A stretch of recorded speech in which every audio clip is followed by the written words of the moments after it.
JBN, we keep you informed. Man shot dead. Wheelchair-bound victim injured in Montego Bay. One man was shot and killed, and another man who is wheelchair-bound shot and injured as gunmen went on the rampage in Montego Bay, St. James, Friday afternoon. The dead man has been identified as 37-year-old Shadrach Finley of a Montego Bay, St. James address. The police have withheld the identity of the injured man. Reports are that at about 3:30 p.m., Finley was walking along the busy Orange Street when gunshots were heard. Members of the security forces who were quick on the scene discovered both men suffering from gunshot wounds. They were taken to hospital where Finley was pronounced dead and the other man admitted in a critical condition. The police are yet to determine the motive behind the shooting. The parish of St. James is currently under a state of emergency. Mason and a businessman charged over home invasion. 33-year-old Ricardo Stevens, otherwise called Rekka, a mason, and 32-year-old Jason Martin, otherwise called Super, a businessman, both of Farm Pen in Westmoreland, were charged Friday with wounding with intent, illegal possession of firearm, malicious destruction of property, and burglary. Reports from the Savlamore police are that at about 1:30 a.m. on June 21, 2020, the complainant and Martin allegedly had a disagreement. On June 24, Stevens and Martin subsequently went to the complainant's house and allegedly kicked open his back door. Stevens, who was armed with a machete, and Martin with a handgun, attacked the complainant, inflicting a chop wound to his left hand. The matter was reported and Stevens was arrested on Monday, June 29, and Martin was later arrested on Thursday, July 2. Both men were charged on Friday, July 10. Their court dates are being finalized. Four slapped with several charges, including Clarendon double murder.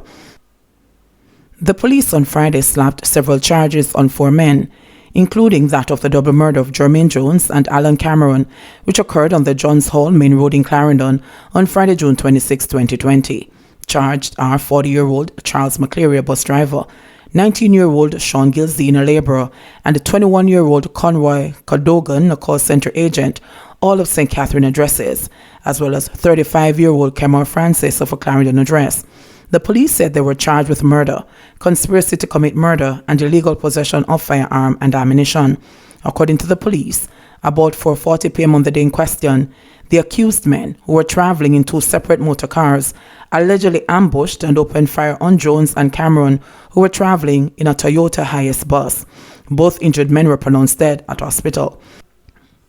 The police said they intercepted the vehicles in which the accused men were traveling and found one Smith & Wesson 40mm pistol with 6.40 cartridges and one Beretta 9mm pistol in hidden compartments. Ballistic comparisons confirmed that the firearms seized were those used to commit the double murder, the police said. The accused are scheduled to appear before the Clarendon Parish Court on Thursday, July 16.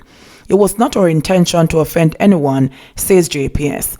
Light and Power Utility, Jamaica Public Service Company, JPS, has apologized for what a company executive described as a breaking down of its relationship with the public, but did not back down from admission by the company that it inflates bills of legitimate customers to compensate for electricity theft.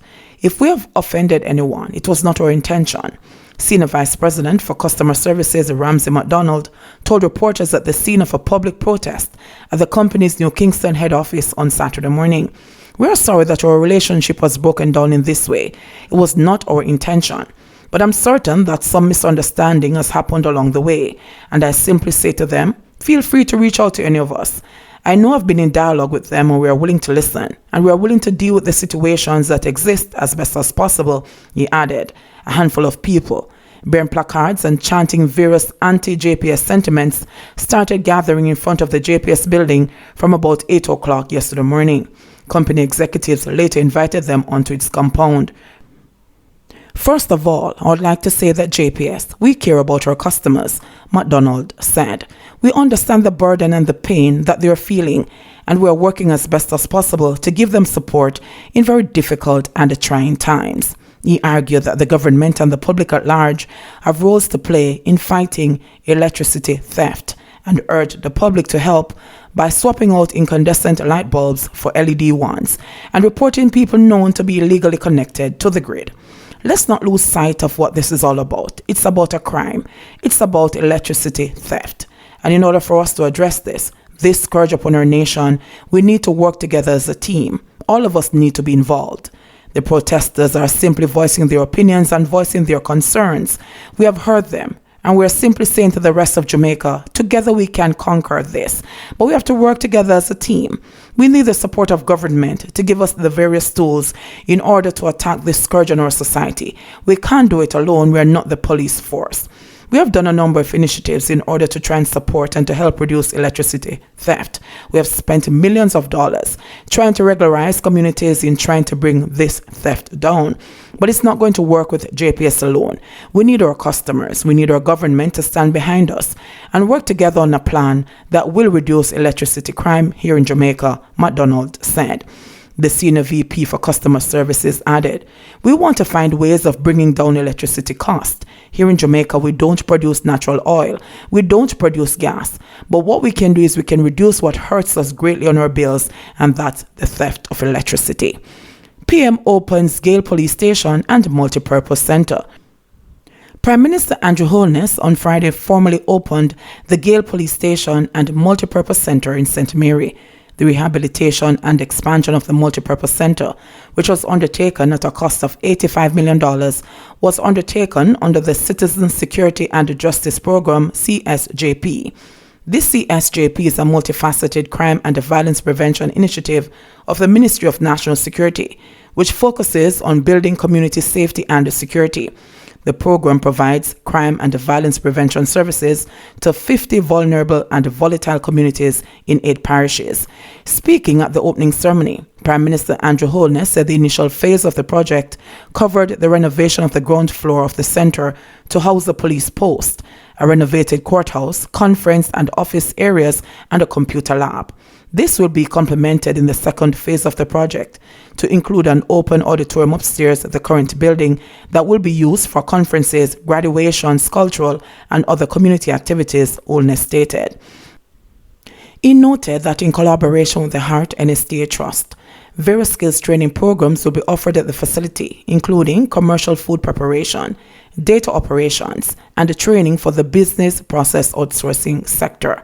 Holness further informed that renovation works commenced in January 2019 and included the purchase of furniture and equipment. The government of Jamaica funded the project partially, along with loans from the Inter-American Development Bank and support from Canadian partners. Senate approves report of Sexual Offences Act and related statutes.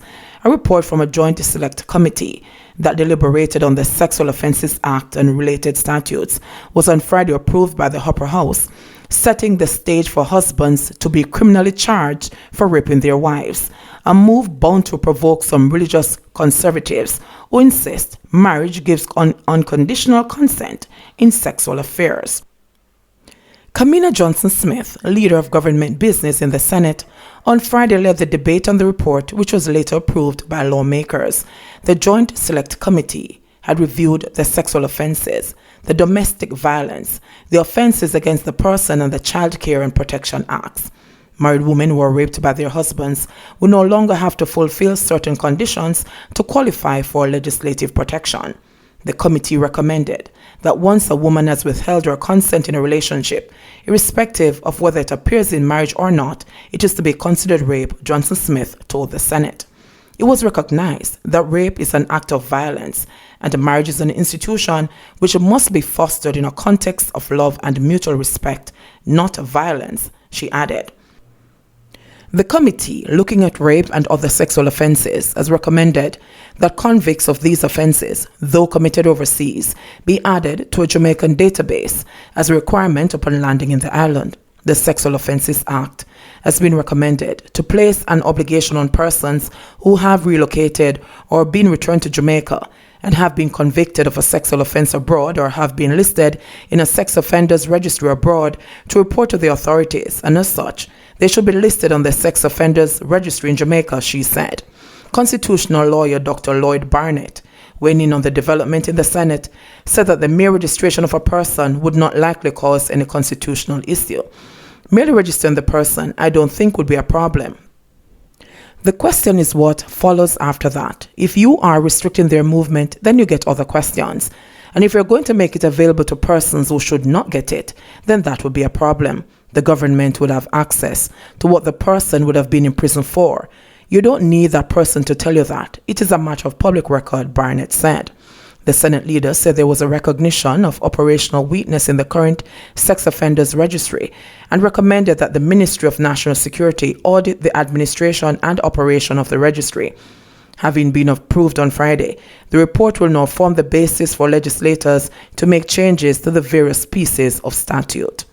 Mobile unit to provide services for children with disabilities in rural areas. The Ministry of Labour and Social Security says it has retrofitted a mobile unit to facilitate assessment and registration of children with disabilities in rural communities. The services are being provided under the Early Stimulation Program, ESP. That particular bus is being specially retrofitted, so the physiotherapist can do assessment of the child, and we can do sessions with the parents to teach them how to stimulate the motor skills of children with disabilities, Permanent Secretary in the Ministry, Colette Roberts-Risdon told the JIS News.